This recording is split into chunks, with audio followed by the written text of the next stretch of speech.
السلام عليكم ورحمة الله تعالى وبركاته في فيديو جديد على قناة وداد فانس. في الفيديو إن شاء الله نشارك معكم آخر أخبار فريق الوداد الرياضي.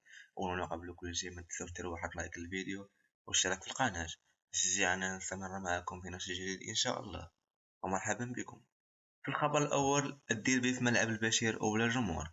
فكيف ما كنا عارفين كاملين، في الديربي كان مقرر يتلعب في ملعب مراكش ولا أكادير اللي تم إصلاح العشب ديالو، حتى كنتفاجئوا اليوم بخبر ما فادو أن الديربي تقرر إجراؤه في ملعب البشير بمحمدية وبدون جمهور يوم الأربعاء 3 يناير 2024 على الساعة 4 عصرا، اللي كنا كنعرفوا الحالة المزرية اللي كيمر منها هاد التيران من بعد ما تلعبوا فيه تقريبا كل مباريات هذا الموسم.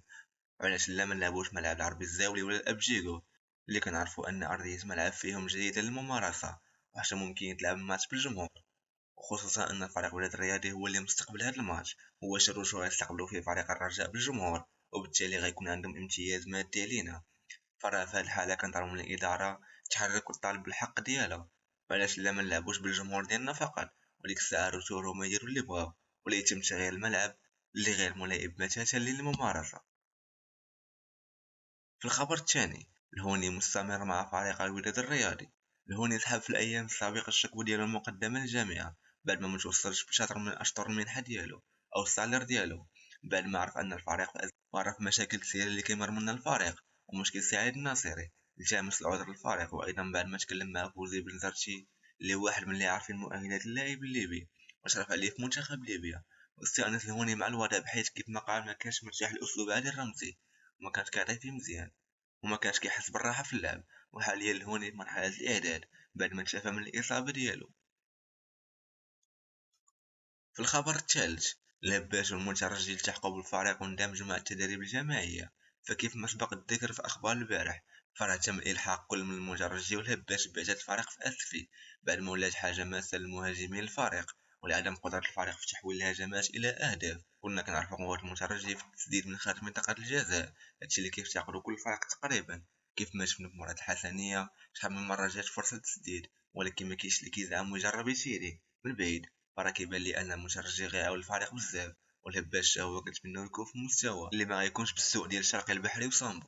وكنتمناو التوفيق لفريق الوداد الرياضي في المباراة ديال ضد اسفي اللي غتكون غدا ان شاء الله في ملعب اسفي على الساعة 6 مساء. في الخبر الرابع، الفريق أخيرا يحتج على التحكيم. كيف ما شفنا المجزرة التحكيمية اللي كان ضد حسنية أكادير في الماتش اللي فات، الفريق أخيرا لاعب الأخ يحتج فيها على التحكيم وعلى الحالة التحكيمية اللي كانت في الماتش.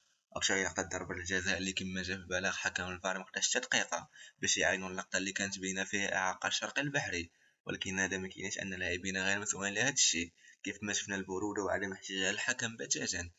وفي نفس اليوم اللي كان فيه الماتش الحسنية كان ماتش ديال مانشستر سيتي للاعبين ديال مربحوا جميع الألقاب ممكنة. شفنا كيف احتجوا على ركلة الجزاء اللي جات في وسط الماتش، حيت كل اللاعبين انتهزوا للحكم واحتجوا عليه عاد صفر ضربة الجزاء. وانا كنشوفو دور العامية يحيى جبران اللي ما احتجش تقريبا بتاتا على الحكم في ديك اللقطة ديال ضربة الجزاء. في الخبر الخامس، اجتماع بين منخرطي فريق الوداد الرياضي. بدا اليوم الخميس 28 دجنبر 2023 اجتماع بين منخرطي فريق الوداد الرياضي لناقشوا في عدة أمور متعلقة بتسيير الفريق، وأن أهم ما جاء في هذا الاجتماع هو ثقة المنخرطين في المكتب الحالي، وأن لا نية لهم في عقد الجمع عام واختيار رئيس آخر سيتم تأجيل ذلك لغاية نهاية الموسم. ولكن السؤال واش هادشي غيأثر على الفريق ماديا وتسييريا. وكنا عارفين أن البرناكي هو المسؤول الحالي مكان سعيد الناصري، ونعرف خبرة السيد في مجال التسيير لكن كنائب رئيس وليس كرئيس. ونعرف أنه لا يريد استغلال منصبه كونه لحد الآن لم يخرج لأي منبر إعلامي قصد استغلال الفرصة، ولم يخرج قط لفعل ذلك. واش غيكون عند حسن ظن الجمهور؟ هادشي اللي غنشوفوه كاملين. في الخبر السادس والأخير، إبراهيم النقاش مدرب الأمل لفريق الوداد الرياضي. تم تعيين صباح اليوم إبراهيم النقاش العميد السابق واللاعب اللي لعب سنوات طويلة مع فريق الوداد الرياضي كمدرب لفئة الأمل داخل فريق الوداد الرياضي. كيف ما كنعرفوا أن إبراهيم النقاش ماشي بزاف باش يحبس الكرة ومشقر على راسو، ماشي بحال بزاف اللاعبين سابقين للفريق يحبسوا الكرة يا كيشتغلوا في راديو من الراديوات اللي معروفين. كنتمنوا أنه يتوفق في المسار ديالو مع الفريق واللي ولا واحد منه، ويحسن من أداء لاعبي الأمل اللي من شحال هادي ما طلع منهم شي لاعب في المستوى الفريق، وتحسن حتى أداء الفريق اللي في آخر ماتش خسر ب4-1 ضد نادي الرحال.